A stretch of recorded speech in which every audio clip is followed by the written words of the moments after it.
All right, welcome to Lesson 3, Shooting Positions and Shooting Qualification.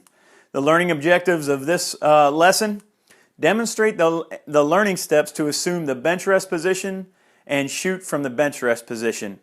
We're not going to do that in here, that's just a part of this course curriculum, but you're going to be shooting from standing position. Demonstrate the learning steps to assume the isosceles position and shoot from the isosceles position. Whether you choose to shoot from isosceles or Weaver, we will see. Shoot the course qualification. And we're going to go through each one of these. We've already been through the bench rest position, as you can remember, so we'll just do a brief overview of that, and then we'll talk about the isosceles position.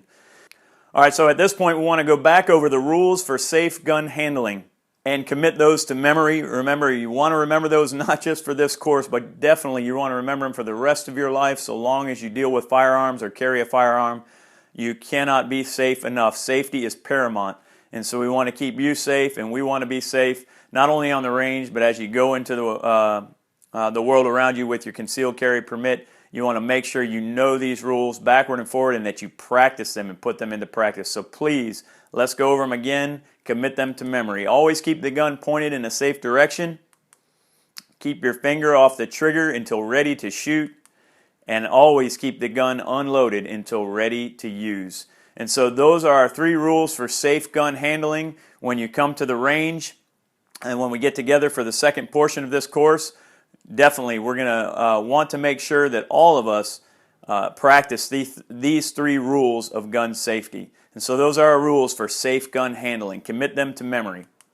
All right, the rules for using and storing a gun. We need to go over that. Know your target and what is beyond. Be sure the gun is safe to operate. Know how to use the gun safely. Use only the correct ammunition for your gun. And wear eye and ear protection as appropriate. Never use alcohol or drugs before or while shooting. And store guns so that they are not accessible to unauthorized persons. Be aware that certain types of guns and many shooting activities require additional safety precautions. All right, so let's look at each one of these individually. Know your target and what is beyond. You have to be definitely sure of what you are shooting at. Again, remember, we don't shoot at sounds.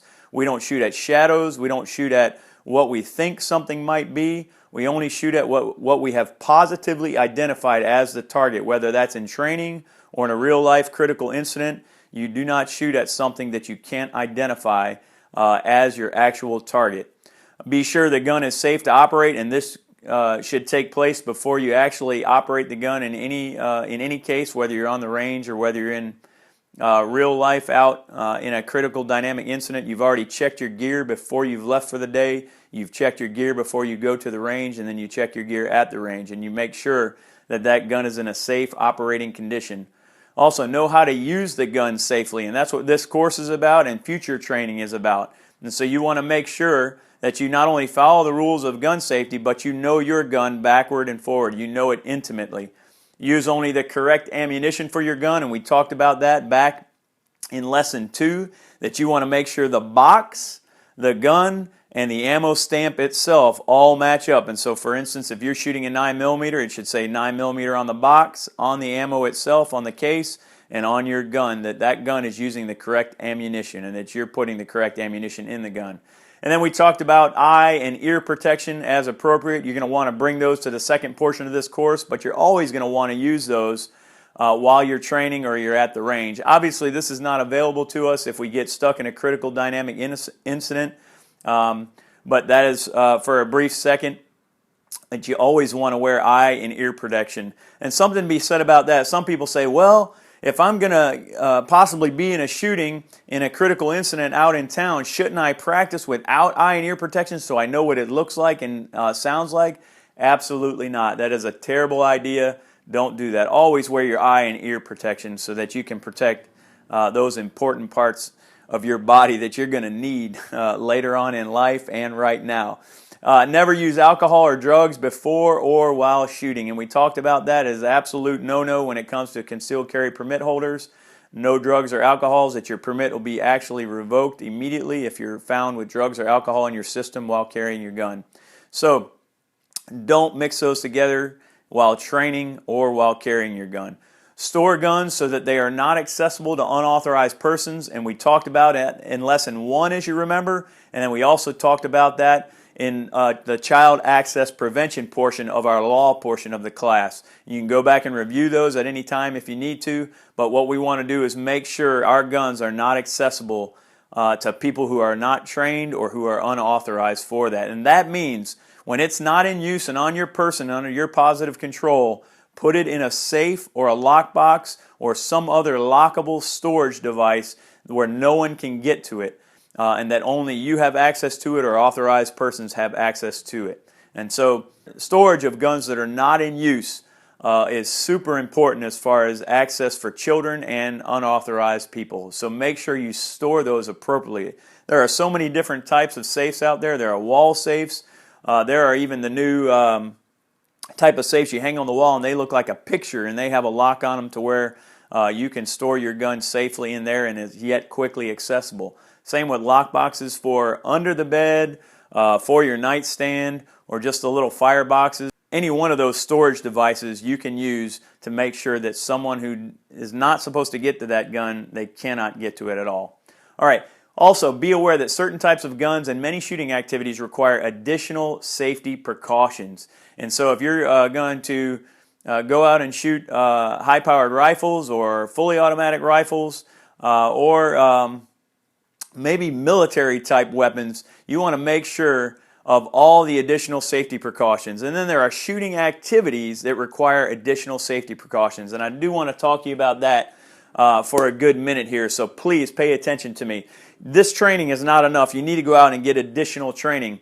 And that additional training may be shooting and moving, shooting from concealment, drawing from concealment, and there are many other additional safety precautions you need to take when you're going to do that. We're not always going to be in a situation in life where we can statically shoot from just a standing position. We're going to be in situations in life that may require us to shoot sitting down. They may require us to shoot from laying on our back.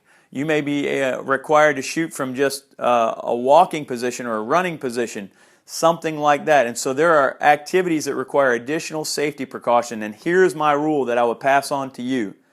Make sure that the reward outweighs the risk of what you're being asked to do. Whoever your instructor is, including me, I should never, ever ask you to do something that you're uncomfortable doing. I don't mean a little bit physically uncomfortable for standing for a while. I mean mentally and physically uncomfortable with what you're about to do. And that goes for when we get to the range. And so if you're not comfortable with your gun, shooting your gun, and can't come to the conclusion in your own mind that, yes, I am confident that I can shoot this gun in a safe manner towards this target the way I've been asked to, then you don't need to do it. You need to stop.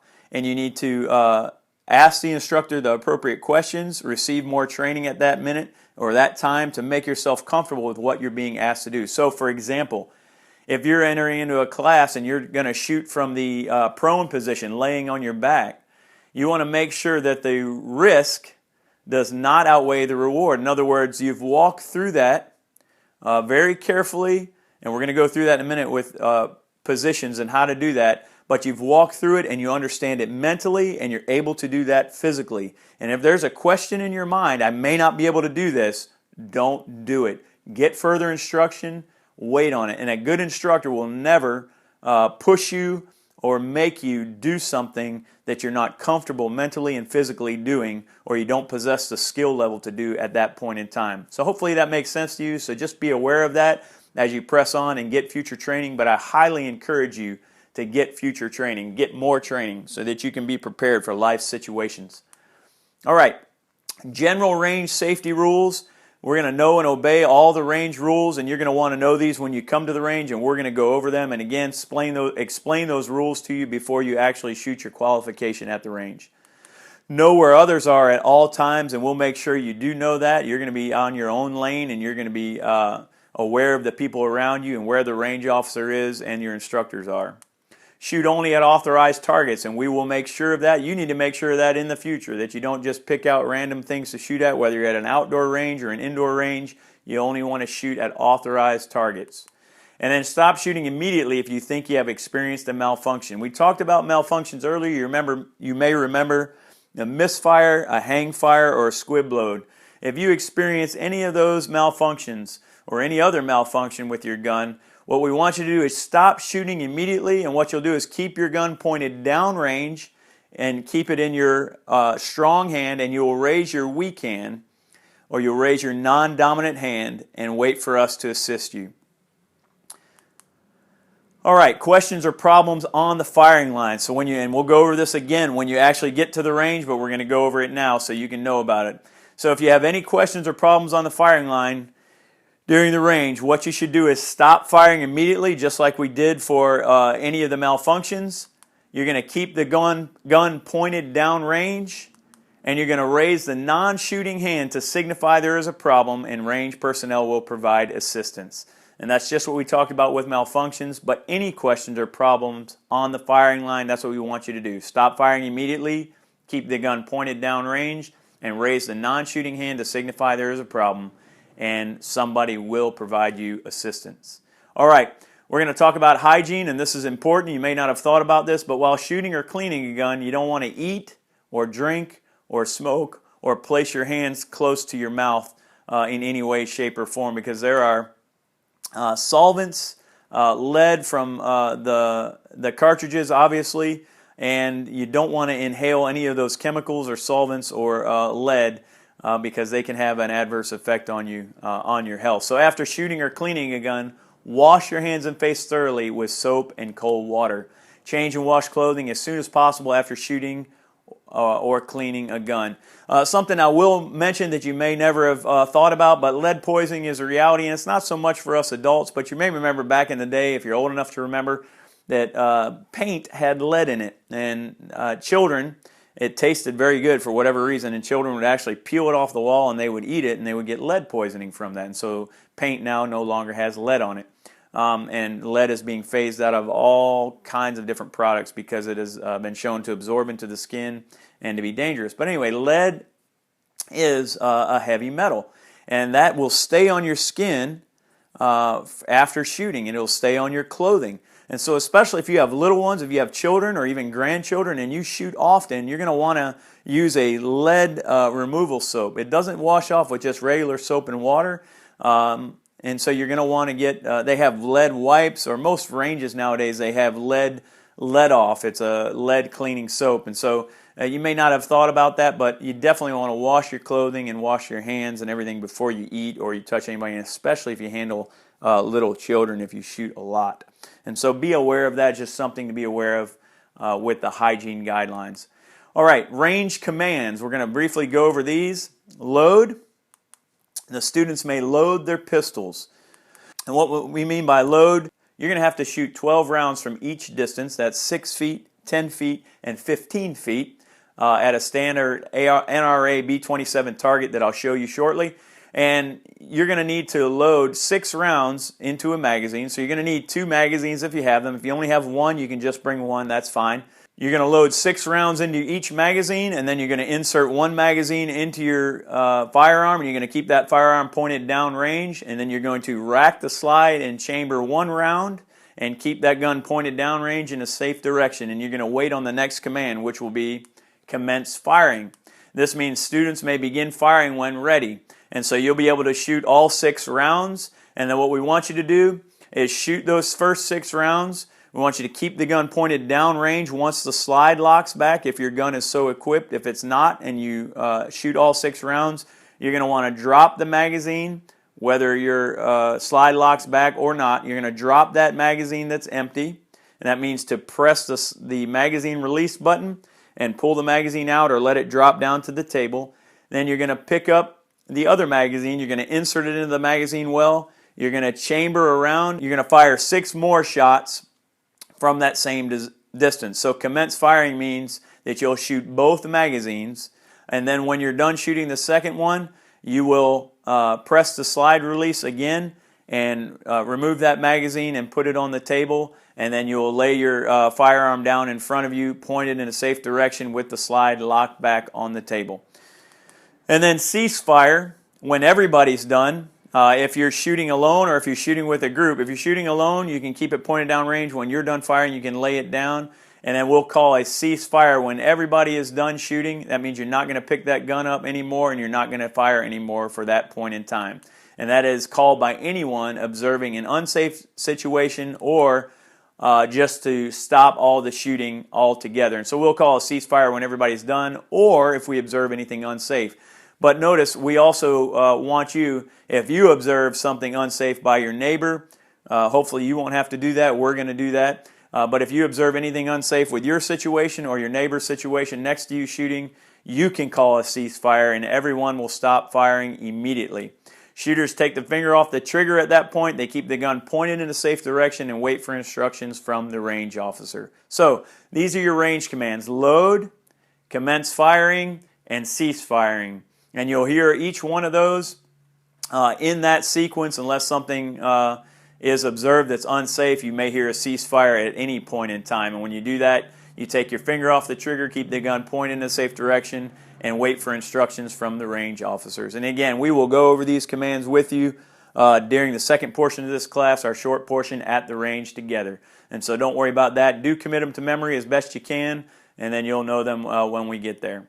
All right, let's talk about learning a shooting position. We've already talked about the bench rest position, but how do we learn a new shooting position when we're going to do that? And this means any position that you're going to practice from, whether that's standing in an isosceles position or a weaver stance or the bench rest position or some unorthodox position that you would want to practice from, whether sitting down, lying prone, whatever the case is.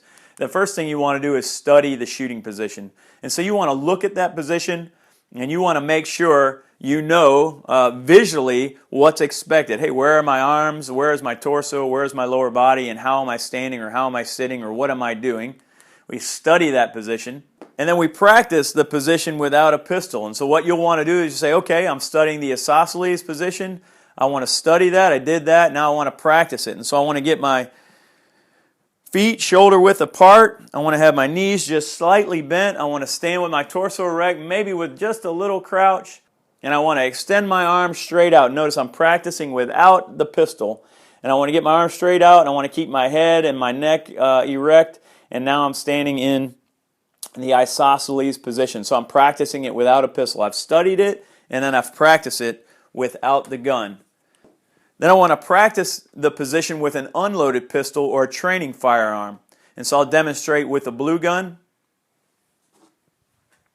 So I have an inert blue gun that we practice with, and so we would do the same thing we did without the gun, except now we would assume our proper grip. Notice my thumbs from the proper grip for a semi-automatic pistol, and notice my trigger finger is down along the frame where it's supposed to be in a safe position, and I'm putting pressure front to back with my right hand, and with my left hand and my right hand I'm putting pressure side to side. So this firearm is nice and firmly held, and then I'm putting my shoulder width apart just like I did without the gun.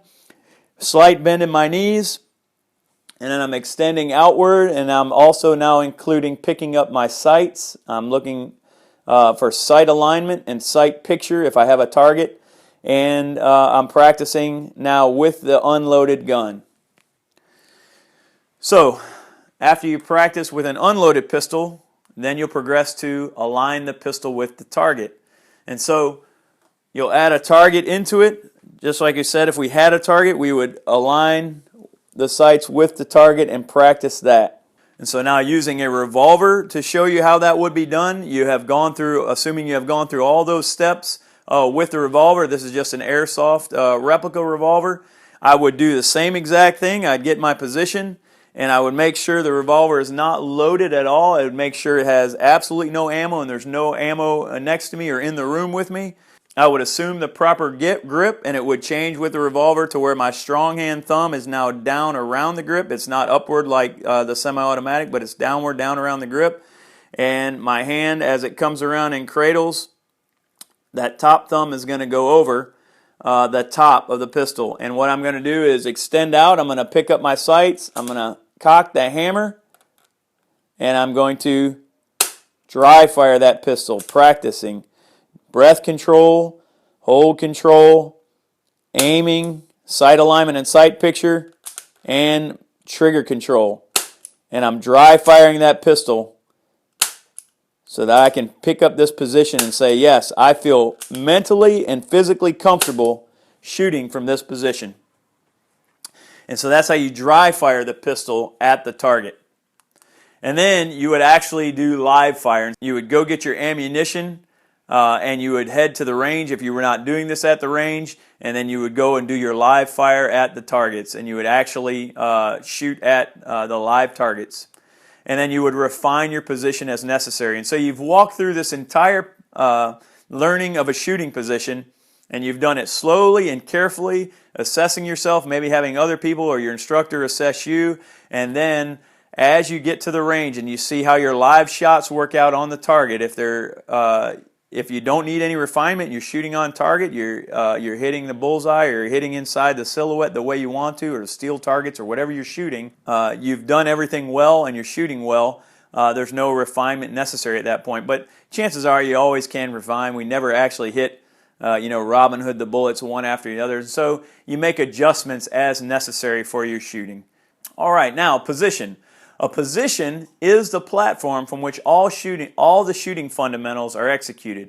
You may remember all the shooting fundamentals that we went through, and now we need a position to shoot from. So no matter what position you are in, whether it's seated or standing, weaver stance, isosceles, or the prone position lying down, all the fundamentals are going to take place and they're going to be executed from that position. So a position should be comfortable, balanced, relaxed, and properly aligned with the target. Now, you may remember we talked about this.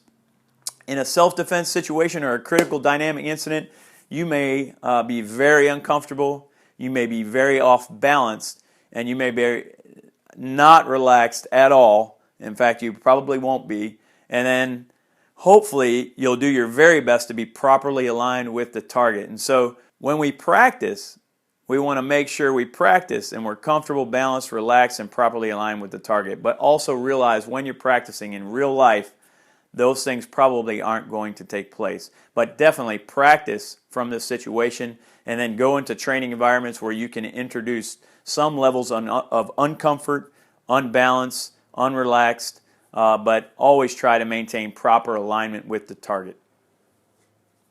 So, the position is the platform for which all the shooting fundamentals are executed. Now, we talked about the bench rest position. We're just going to run through this very quickly. Sit behind the bench facing the target. And remember, this is good for new shooters. This is good for assessing. This is also good for assessing problems with you or problems with the gun if your shooting has become off and you're not sure why. And make sure your feet are flat on the ground, both arms are extended fully forward, and your back should be straight or leaning slightly forward. Wrists are supported by sandbags, and your head is fully erect. And those are the elements of the bench rest position. Again, it's good for teaching young children to shoot, new shooters, or for assessing a situation or just sighting in your handgun or even a rifle.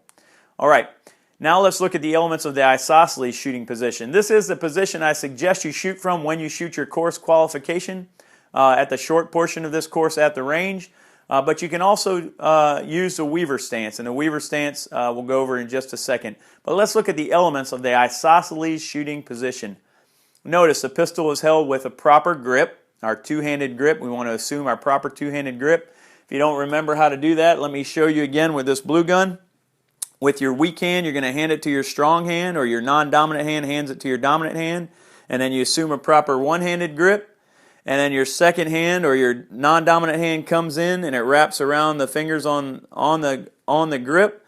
Your thumbs lay on top of each other and your trigger finger is down along the frame on the opposite side, and that is your properly assumed two-handed grip. And so the pistol is held with the proper grip. That's the very first thing for practicing the elements of the isosceles shooting position.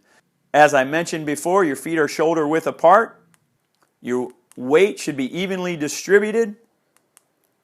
Legs straight. I don't necessarily agree with all that, and so you can do what's comfortable to you. What you don't want to do is lock your knees out, because it'll cause you circulation issues, and you can pass out from that if you stand there too long with your legs locked. But have your legs straight. I tend to put just a slight little bend in the knee where I'm not locking my knee.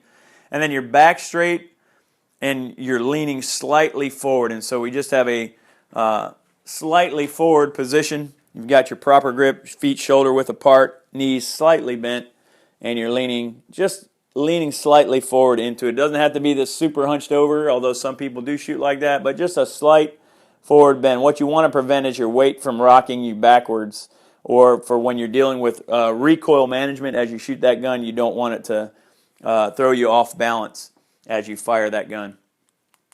Your head is erect, your arms fully extended, and the pistol brought to eye level. Shooter is relaxed and comfortable, and that's athletically relaxed, not lazy boy relaxed, but you want to be relaxed and comfortable, but you're still maintaining a firm grip, and you are using your muscles to hold that gun firmly and extend firmly out from your body. All right, let's talk about adjusting the sights. The rear sight is moved in the same direction as the shooter wants hits on the target to move. Move the sight up to move the bullet impact up, and move the sight down to move the bullet impact down. Hopefully that makes sense to you. It's pretty self-explanatory. If you move the sight up, the impact, or where the bullet hits the target, is going to move up. If you move the sight down, to move the bullet impact down. You move the sight left to move the impact left, and you move the sight right to move the bullet impact right. All right, so you adjust that rear sight in the same direction as you want the hits on the targets to move. All right, now let's talk about your shooting qualification. You're going to need 100% score necessary of 36 rounds to pass, and 100% safety score necessary to pass. In other words, we don't want any safety failures. And so when you come to the range, we're going to help you with safety. No one has ever failed safety, and no one has ever failed the shooting qualification in my class. We're going to help you pass this with flying colors. And so if you just listen to everything that we tell you at the range, and you've listened to this course, you'll have 100% safety score necessary, and you'll have 100% score necessary of the 36 rounds to pass. And this is a silhouette portion of the NRA B27 type target that you can see behind me. Let me kind of step out of the way. You're going to need to shoot all 36 rounds, that is 12 from each distance, which is 6 feet, 10 feet, and 15 feet. And you're going to need to land all those rounds in the black silhouette portion of this. So you can't have any rounds on the white portions of the target or off the target, but we need to see actually all 36 rounds land somewhere in this whole black silhouette portion of the target. It is not difficult to do, and as I said, we will help you pass. So you're going to shoot 12 rounds at 6 feet. You're going to shoot 6 rounds, then you're going to reload and shoot 6 more rounds. Then you're going to shoot 12 rounds at 10 feet, 6 rounds, reload, and 6 more rounds. And then you're going to shoot 12 rounds at 15 feet, which is 6 rounds, again, reload, and 6 more rounds. And then each applicant shall perform at least 1 safe reload at each distance. And we're going to go over all of this again at the range portion of this class. So this is just a preview for you to know that, so don't worry about it. It'll be very easy and very self-explanatory, and you'll understand all of that once we do that. But what you're going to do is 1 safe reload at each distance simply means once you shoot the first 6 rounds, you're going to take the magazine, which is empty, out of the gun, keeping the gun pointed in a safe direction, and you're going to reinsert 6 more rounds in the fresh magazine into your pistol, chamber around, shoot those 6 more rounds, and that's how you do a safe reload at each distance. So no groups are required other than 100% on the silhouette. And so your shots can be all over this black portion as long as they're in the black portion. Now, you would like to see groups, and so if you have groups, that is better shooting, but it's not required to pass this class. As long as they're in the silhouette portion, you will pass that class. So all 36 rounds. All right, let's look at a Lesson 3 summary and review. Range layouts and limits, we're going to go over that when we get to the range, and we'll show you depending on what range we meet at. The rules for safe gun handling, hope you've commit those to memory by now. Always keep the gun pointed in a safe direction, always keep your finger off the trigger, and always keep your gun unloaded until it's actually ready to use. Rules for using and storing a gun, we've talked about all those, and then the general safety rules for gun use in general. questions or problems on the firing line, you're just going to raise that non-dominant hand, keep the gun pointed in a safe direction in your dominant hand, and wait for assistance. And again, we'll go over all this again while you're at the range in the second portion of this class. Hygiene guidelines, we've talked about that. You want to make sure that you wash with soap and water and clean your clothing immediately after or as soon as possible after shooting, and definitely use the let off if you have young children or grandchildren that you'd be handling. Range commands, we talked about those, which are load, commence firing, and cease firing. We talked about what each one of those mean. And then learning a shooting position. We talked about the bench rest position and then the isosceles position, and we recommend shooting from the isosceles position, but you can also shoot from the Weaver stance, and if you want to know about that, you can ask us when we get to the range portion, and we'll show you the Weaver stance as well. Now, adjusting the sights, we talked about that. You adjust the rear sight in the direction that you want the hits on the target to go. Elements of the isosceles shooting position, we discussed all of that from feet shoulder width apart to arms fully extended, head erect, body slightly leaning forward, legs straight but not locked out. And then the shooting qualification with the target behind me, we talked about all 36 rounds into the black silhouette portion from 6 feet, 10 feet, and 15 feet away. All right, that completes Lesson 3. Congratulations. Move on to Lesson 4, and we'll see you there.